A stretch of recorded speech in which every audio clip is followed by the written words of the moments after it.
princess has sleepless nights because, well, something feels awfully wrong, even though she sleeps on top of 20 mattresses. Everyone thinks she's being ridiculous, but she was right. This was the story of the Princess and the Pea, and neuroscience is starting to show us something similar. That tiny, seemingly insignificant things can ripple through entire systems in ways nobody expected. We like to think of things as separate. Your organs do their own job, you live your own life, and the world does its thing. But the more that I dig into the research, the more I realize that nothing is operating in isolation. Everything is in constant crosstalk, and that changes what brain rewiring actually is. So today I want to show you 3 levels of connection that your body, your community, and, well, something bigger if you stick around till the end, that is. Hi there, I'm Yvette, I'm a neuroscientist and an author of several neuroscience studies. And for a person who spent, well, basically a long time studying brains, well, recently I've come to the realization that it's not the same as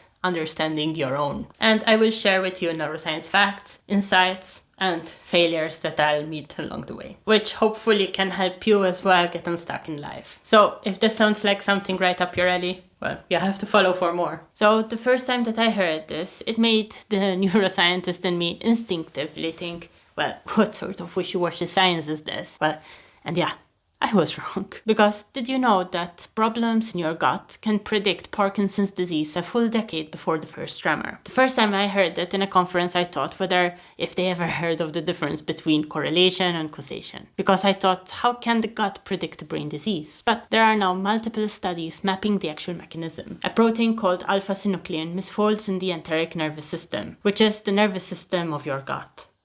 Your gut has a brain as well. And this misfolded protein travels up the vagus nerve directly into the brain. Yeah, crazy, I know. And this isn't a one-off connection. Did you know that your mouth is talking to your heart? For example, bad dental hygiene is linked to cardiovascular disease and an increased risk of miscarriages because oral bacteria enter your bloodstream, trigger systemic inflammation, and damage arterial walls and placental tissue. So your teeth affect your heart, which affects a pregnancy. Yeah, crazy again, right? And then there's your diet and your brain. Your gut microbiome produces about, 95% of the serotonin in your body. And turns out that what you eat doesn't just affect your waistline, because your diet changes the inflammatory profile of your brain. You know, when you have those days where your brain is foggy and you just blame your mindset? Well, this might have just started with your breakfast. And if you're interested in this, I'll put a video that I have made before regarding this subject. So what this means practically is that your organs are not sitting in, separate rooms doing their own thing. They are in constant conversation. So when you just fix your sleep or just sort out your diet, you're sending a signal through the entire body. And this is why small changes compound in ways that feel disproportionate. And as a professor in my PhD like to say, that the sum does not equal to their parts, because all systems converge to one. So when you're upgrading one system, you are upgrading all of them. But you know what I didn't expect? That this crosstalk of things, it doesn't stop at your body. Have you ever put a fresh piece of fruit next to one that's already going bad? Well, you already know the outcome, right? Because you come back the next day and the fresh one is already starting to rot. Turns out that this is not only applicable to fruit. Researchers tracked the behavior of over 12,000 people across 32 years. And what they found was that our habits, our moods, even our body weight spread through social networks like a contagion. And this is the work of Nicholas Christakis and James Fowler. And it's some of the most fascinating research that I've come across. Using data from the Framingham Heart Study, they found that if a close friend of yours becomes obese, your own increase of obesity increases by about 57%. And no, your friend is not coming in your sleep and dropping sugar cubes in your mouth. This happens because your brain quietly recalibrates what normal actually looks like. And what's even more crazy is that it doesn't stop at 1 degree of separation. These effects ripple out to up to 3 degrees. So in theory, people that you have never met are actually shaping your behavior. And you are shaping theirs. So forget the famous peer pressure we were all told about when we were teenagers. Because life, actually it is more sinister than that. Your brain is constantly and automatically absorbing the norms of the people around it and updating its model of what's acceptable and, what's possible. And this cuts both ways, because the people around you are either handing you new beliefs or reinforcing your limiting ones. They're either showing you what's possible or keeping you locked in a cage. And most of the time, neither of you is realizing what's happening, as these scripts are running in the background. And for me, this is not abstract at all, because I can really attest to this. We are all born in a system, and what we are exposed to will actually teach us how the system works. And no matter how distorted the perspective is, actually. And since we attract people who think like us, most likely the friends we meet along the way reinforce whatever belief we have. I would say that I have experienced,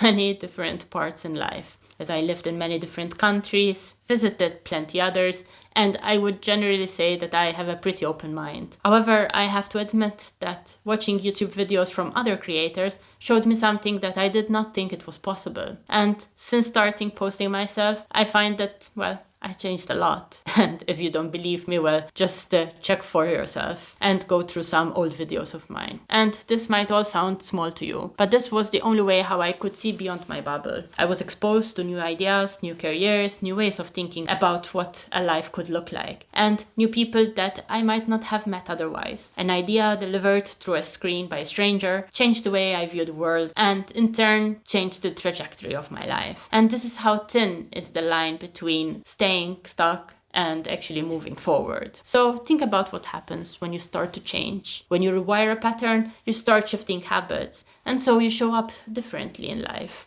And by shifting your own data point, you are actually shifting what the people around you are exposed to. You can become evidence that change, and specifically your kind of change, is possible. And they might not even realize it, but their brain, it's taking notes. My wish, is that I could be a bit of a catalyst for at least one of you who's watching this. And honestly, I'd love for you to return the favor. And not to me, but to whoever is watching you live in your own life right now and doesn't even know they're paying attention. In any case, you are being an example to the ones around you. So might as well help make the world around you better by being better yourself. And talking about this, if you're someone who feels stuck and wants to actually understand the brain patterns keeping you there, I built a free brain rewiring starter quiz that tells you where your journey should start. The link will be in the description down below. It takes around 2 minutes, and it might be the tiny signal that shifts the system. So far we have discovered that our body is a network and our community is a network. We now know that the small parts make up the big. But now my question to you is, what if actually it doesn't stop there? When I was a teenager, everyone was obsessed with this movie called The Butterfly Effect. And it wasn't famous for the plot, unfortunately, but for other teenager business, if you know what I mean. But today I wanted you to focus your attention for the name of the movie. It is the concept that a butterfly can bat its wings one too many times, and it cascades a series of events that creates a hurricane on the other end of the world. And I know, it sounds sci-fi, which to some extent it is. But at the same time, the older I get and the more I study how systems actually work, the more I start to think that this phenomenon is actually describing something we aren't ready to take seriously. I know, this part is a bigger claim.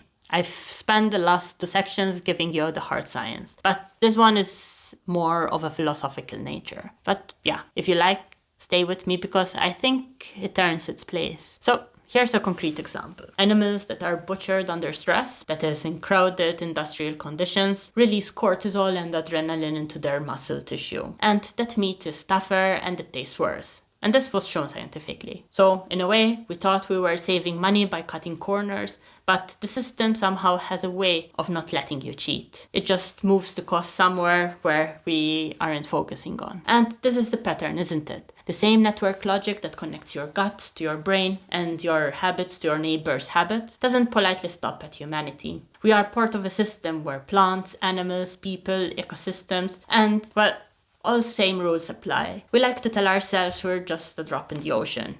And technically we are. But if your internal beliefs are solid, if you've done the work to rewire the patterns that were keeping you stuck, your drop can be used as a blueprint by others and replicated. Think of it this way. If one minute cell that we have in our body and that we cannot even see with our own eyes can go rogue and start a cancer and take down the whole organism, what makes you think that it won't work for you? That one person getting their act together can send a signal through the system and change it for the better or worse. The effect is not obvious, and that is why we tend to ignore it. But we as individuals actually matter. So if you feel like you should change something about your life and upgrade it, but you feel that it is a selfish project, well, I hope that this video is a sign for you that you should embark on your own brain rewiring journey.